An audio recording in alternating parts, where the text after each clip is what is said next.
கோபிக்கு உடம்பு சரியில்லைன்னு பார்த்துட்டிங்கன்னா, செலியும் வந்துட்டு வீட்டில் சொல்ல இது பதறி போன இனியா பார்த்துட்டிங்கன்னா, நானும் வரேன் ஹாஸ்பிட்டல்னு சொல்லிட்டு 2 பேருமே கிளம்பி போகிறாங்க. அங்கே போயிட்டு பார்த்திங்கன்னா, கோபி நலம் விசாரிக்க போகும்போது இடத்துல தான் பார்த்திங்கன்னா, ஆளாளுக்கு இனியாவை திட்ட கோபியுமே வந்துட்டு பார்த்திங்கன்னா, நான் உயிரோடு இருக்கிறவனோ இல்லையோ தெரில, அதனால என்னோடய கடைசி ஆசை எப்படின்னு நிறைவேற்றுமா, நீ தயவு செஞ்சு இந்த கல்யாணத்துக்கு ஒத்துக்காமா அப்படின்ற மாதிரிலாம் சொல்லி எமோஷ்னலாக பிளாக்மெயில் பண்ணி இனியா கிட்ட சத்தியமும் வாங்கிடுறாங்க. தான் அப்பாவுக்காக பார்த்திங்கன்னா என்ன பண்ணுன்னு தெரியாமல் இனியுமே சரி டாடி நான் உங்களுக்காக இந்த கல்யாணத்தை பண்ணிடுறேன் அப்படின்னு சொல்லிட்டு பார்த்திங்கன்னா சத்தியம் பண்ணிடுறாங்க. இது தெரிஞ்சு பாக்கியை பார்த்திங்கன்னா செம்ம கோவத்தில் இருக்காங்க. நான் தான் உங்களுக்கு ஃபஸ்ட்டே சொன்னல, உங்கள் அப்பா வந்துட்டு எமோஷ்னலாக பிளாக்மெயில் பண்ணி உனக்கு காரியத்தை சாதிச்சிடலான்னு நினைக்கிறாரு. அவரை பற்றி எனக்கு நல்லாவே தெரியும். அவர் நினச்ச காரியத்தை நிறைவேற்றுறதுக்கோசம் எந்த எல்லைக்கு வேணாலும் போவார். நீ நேரத்துக்கு உணர்ச்சி வசப்பட்டு சத்தியம் பண்ண என்கிட்ட சொல்லியிருக்கல, நான் பார்த்துன்னு போயிடல அப்படி சொல்லும்மா. அப்பா வந்து நிலைமையில் பார்த்த உடனே எனக்கு என்ன பண்ணுறதுன்னு தெரியலம்மா. சரின்னு சொல்லிட்டு அப்பாவுக்காக நான் ஒத்துக்கிட்டேம்மா அப்படின்னு சொல்லி அழுறாங்க. ஏன் இனி இப்படியெல்லாம் பண்ணுறேன், நான் போய் செய்கிறேன் அப்படி இருன்னு சொல்ல, விடுமா, இதுக்கு மேலே என் தலையெழுத்து யாராலும் மாற்ற முடியாது.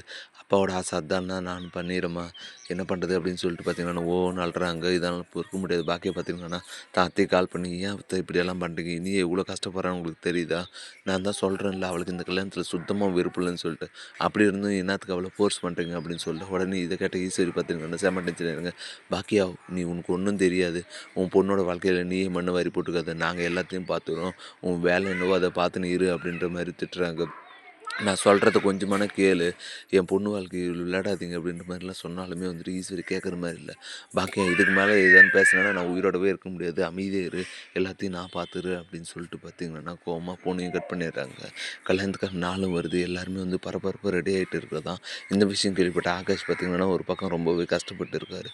சரி என்ன பாக்கி இனியே பார்த்திங்கன்னா இப்படி மனசு மாறுவா நான் எதிர்பார்க்கவே இல்லை அப்படின்னு சொல்லிட்டு பார்த்திங்கன்னா ரொம்பவே அழுதுட்டு இருக்காரு. இதை பார்த்துச்சு செல்வி பார்த்துட்டிங்கன்னா, ஏன்டா நீ கஷ்டப்படுற, நான் தான் சொல்லியிருக்கல நம்ம ஏழைங்க, நம்ம வந்து அந்தளவுக்கு வந்து உயரத்தை எட்டி பார்க்கக்கூடாது, நம்ம வாழ்க்கையில் முன்னேறணும்னா அது படிப்பால் மட்டும்தான். நீ இனியாவை மறந்துட்டு இனிமேல் படிக்கிற வேலையை பாடுறா, இனியாவை அவளுக்கான வாழ்க்கையை தேடிட்டா, அதனால் நீயுமே வந்துட்டு உன்னோட வாழ்க்கையை பார்த்துட்டு முன்னேறதான் உன் புத்திசாலித்தனம் அப்படின்ற மாதிரிலாம் சொல்லி பார்த்துட்டிங்கன்னா ஆகாஷ் பார்த்திங்கன்னா நம்ம மோட்டிவேட் பண்ண ஆகாஷ் வந்துட்டு சரிம்மா நான் படிக்கிறேம்மா அப்படின்னு சொல்லிட்டு பார்த்திங்கன்னா மனசை தேத்திட்டு படிக்க ஆரம்பிக்கிறாரு.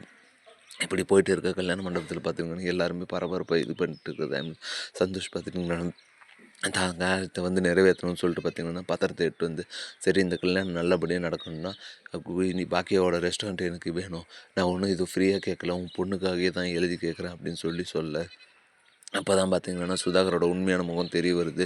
இதனால் பாக்கியா பார்த்திங்கன்னா ஆல்ரெடி சுதாகரை பற்றி தெரிஞ்சதுனால பாக்கியா ரொம்ப அதிர்ச்சியாகாமல், எனக்கு அப்போவே தெரியும் நீங்கள் என் ரெஸ்டாரண்ட் அடையத்துக்கோசம் தான் இந்த ட்ராமா ஆடுறீங்கன்னு சொல்லிட்டு, இந்த வீட்டில் இருக்கிறவங்க தான் அதை புரிஞ்சவே இல்லை, என்ன ஆனாலுமே வந்து என் ரெஸ்டாரண்ட்டை நான் கொடுக்க முடியாது அப்படின்ற மாதிரி உறுதியாக சொல்ல, உடனே அந்த டைமில் ஈஸ்வரி பார்த்துட்டிங்கன்னா, ஏன் பாக்கியா உன் பொண்ணுக்காக இது எழுதி கொடுக்கக்கூடாதா, அவன் ஊர் உலகத்தில் பொண்ணுக்காக எதோ செய்கிறாரு, ஆனால் நீ என்னடானா ஒரு ரெஸ்டாரண்ட்டை எழுதி கொடுக்க மாட்டேன், அவர் கேட்குறாருல கொடு அப்படின்ற மாதிரி சொல்லு, அத்தை நீங்கள் என் பொண்ணு வாழ்க்கையில் தான் விளையாடுறீங்கன்னா என் வாழ்க்கையிலும் மண்ணை வரக்கூடாதுங்க, அந்த ரெஸ்டாரண்ட்டு என்னோடய உழைப்புக்கான அங்கீகாரம், நான் கஷ்டப்பட்டு உருவாக்கினேன், அதை நான் யாருக்காகவும் ஈஸியாக தூக்கி கொடுத்துட மாட்டேன் அப்படின்னு சொல்லிட்டு பாக்கியை பார்த்திங்கன்னா கோபமாக சொல்கிறாங்க.